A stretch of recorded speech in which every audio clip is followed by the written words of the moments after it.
जय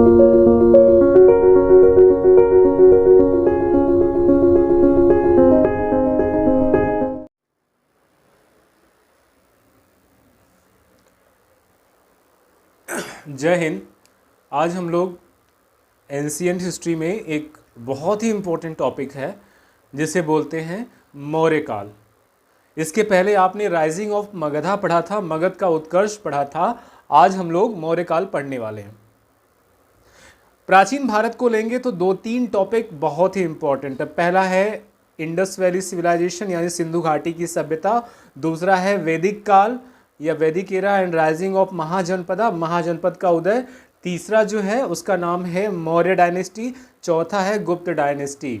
तो ये चार मेजर टॉपिक हैं, उनमें से आज एक important topic rising of Maurya dynasty, इसकी शुरुआत कर रहे हैं। इसका फाउंडेशन नंद वंश से हो चुका था जब हमने सिकंदर का आक्रमण पढ़ाया था।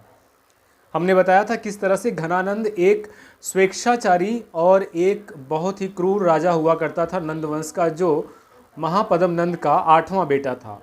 घनानंद की क्रूरता यहाँ तक चली गई थी, तक्षशिला के एक बहुत बड़े जो गुरु थे आचार्य चाणक्य, उनको उसने भरे दरबार में न केवल अपमानित किया बल्कि धक्के मारकर निष्कासित कर दिया। आचार्य चाणक्य ने अपने खुले हुए बाल से शपथ लिया कि जब तक हम तुम्हारा मान मर्दन नहीं कर देंगे तब तक हम दोबारा लौटेंगे नहीं, और यही वो सोचते हुए रास्ते में जा रहे थे। रास्ते में कुछ चरवाहों के लड़के जो गाय गोरू चराते हैं, वो भीटे पर बैठकर एक खेला खेल रहे थे, जिसे आप चोर सिपाही कहते हैं, उनकी भाषा में राजकीलकम कहते हैं। राजकीलकम खेल खेल रहे चरवाहों में एक लड़का ऊंचाई पर बैठता है जो राजा जैसा तन कर बैठा था और जो फैसले ले रहा था। यह बात चाणक्य जो है आड़ में से देख रहे थे, और जैसे ही उनका खेल खत्म हुआ उसने बच्चे से पूछा कि तुम रहते कहाँ हो। बालक ने बोला कि बगल के उपवन में मेरी माँ रहती है, वहाँ पर लेके जाते हैं और वहाँ पर बच्चे को लगभग 1000 दिनार में खरीदते हैं क्योंकि उसे बेच दिया गया।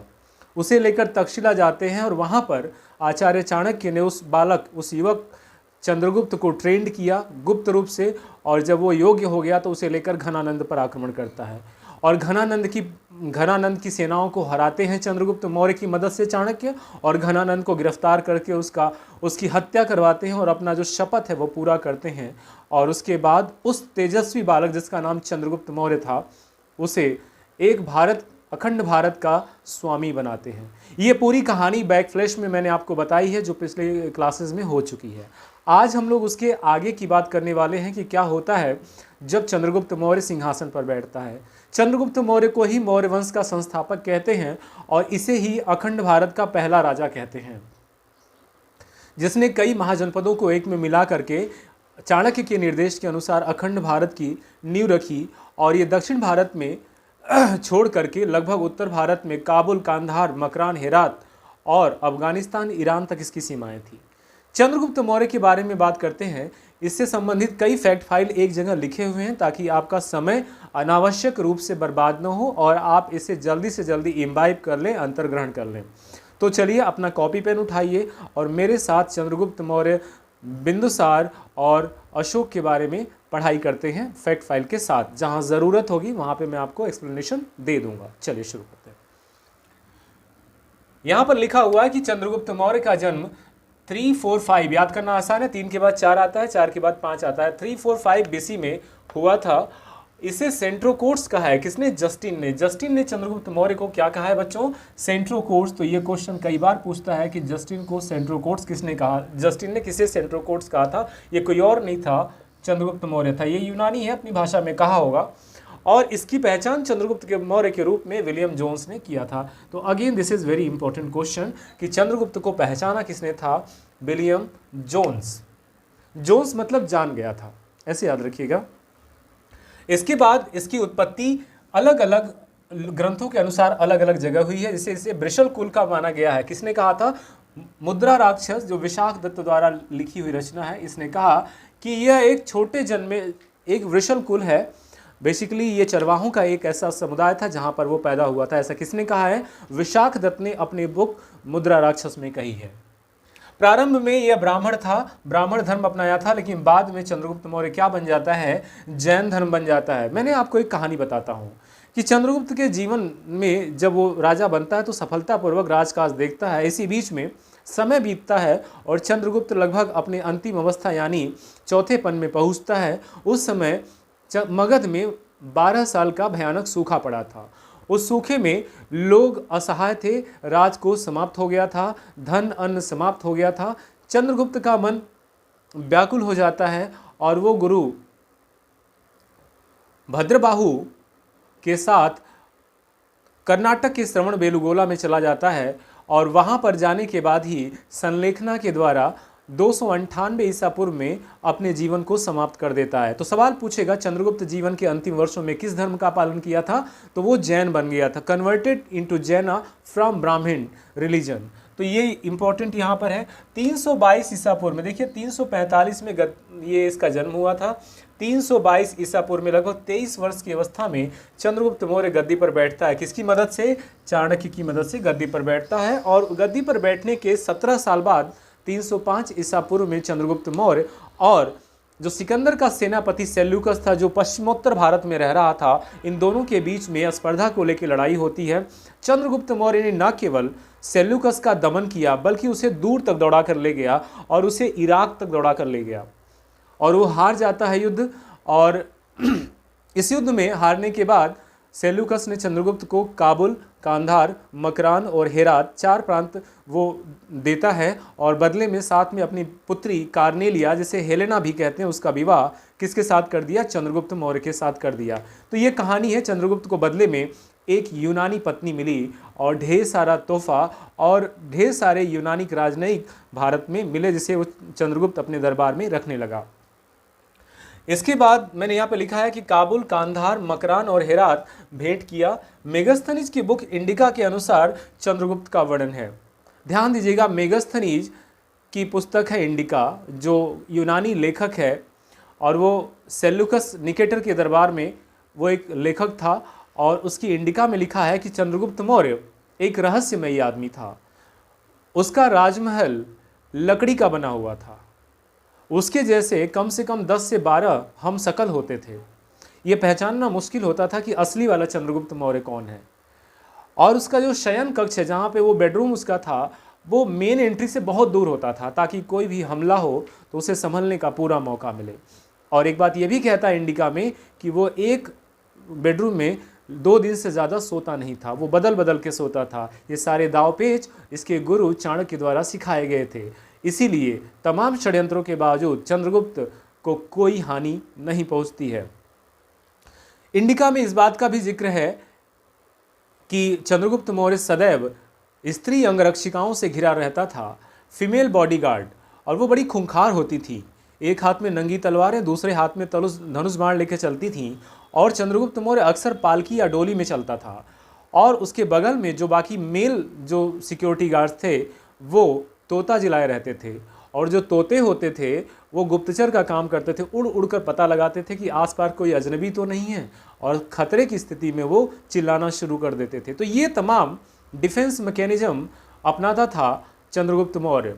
वह सोने की पालकी में चलता था, ऐसा लिखा है इंडिका में। तो यहाँ पर आपने देखा, इसको ग्लोरीफाइड किया है किसने?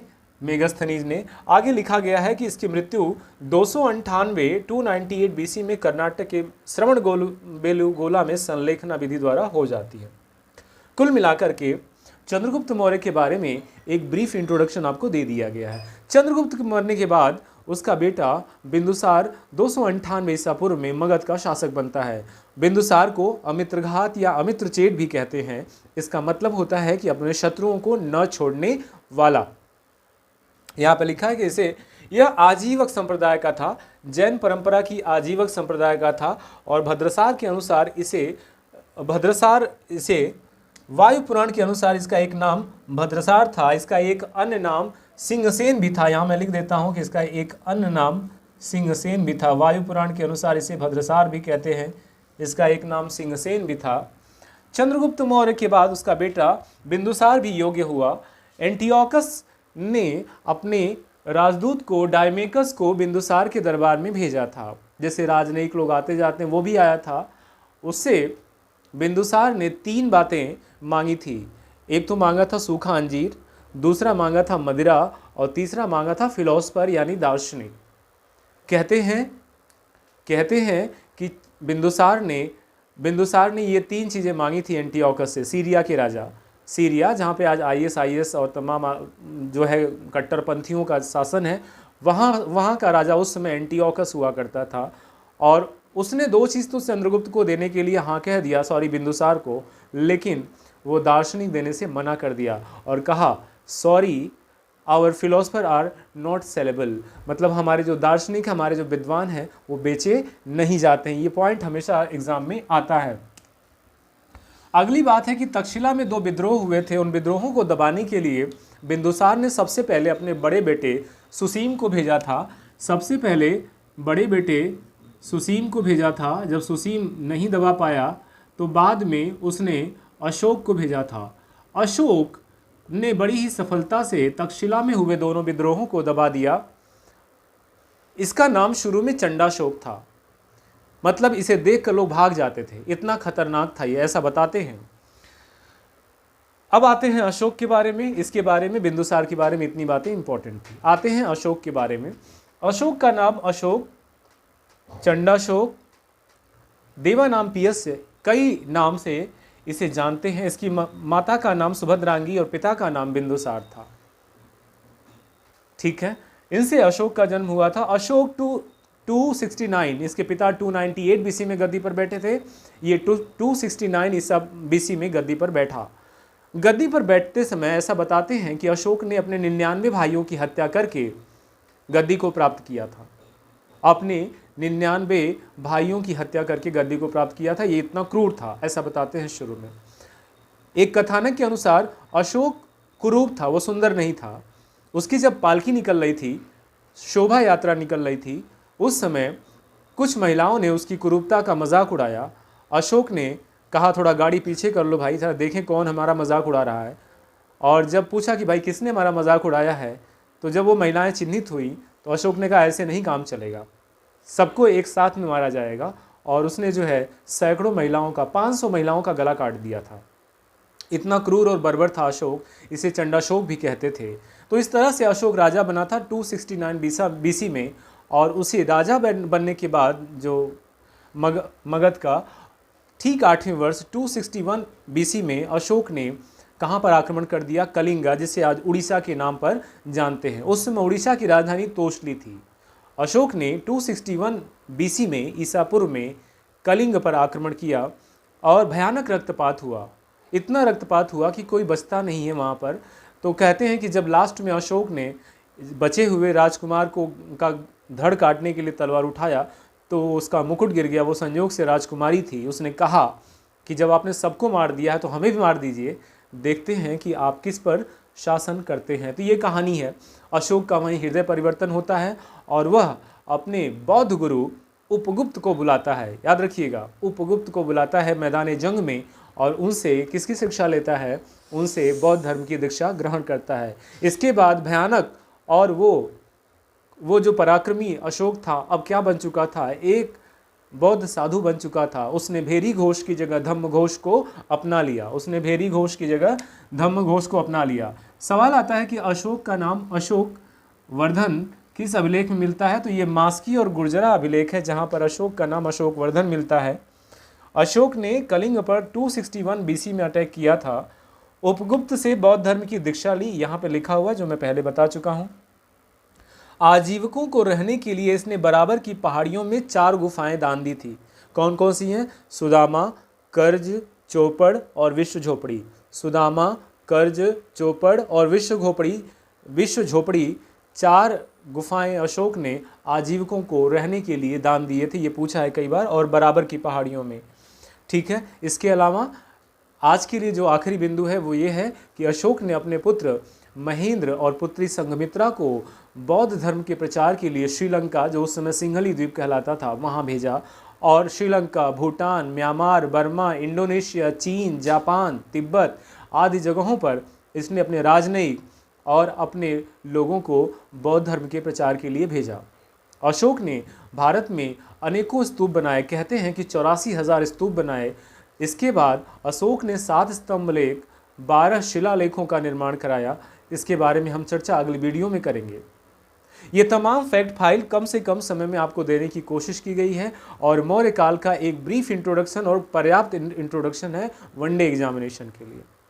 अगर ऐसे वीडियो आपका जो है इम्प्रूवमेंट करते हैं, आपके नॉलेज को बढ़ाते हैं, आपके इतिहास के ज्ञान को और परिपक्व करते हैं, तो इसे सब्सक्राइब कर लीजिएगा और अपने दोस्तों में जो तैयारी कर रहे हैं या जिनका विषय इतिहास हो उनमें शेयर करना ना भूलिएगा। इस श्रृंखला की अगली वीडियो के साथ हम फिर हाजिर होंगे। तब तक अपना ख्याल रखिए, जम के तैयारी करते रहिए। फिर मिलते हैं। जय हिंद।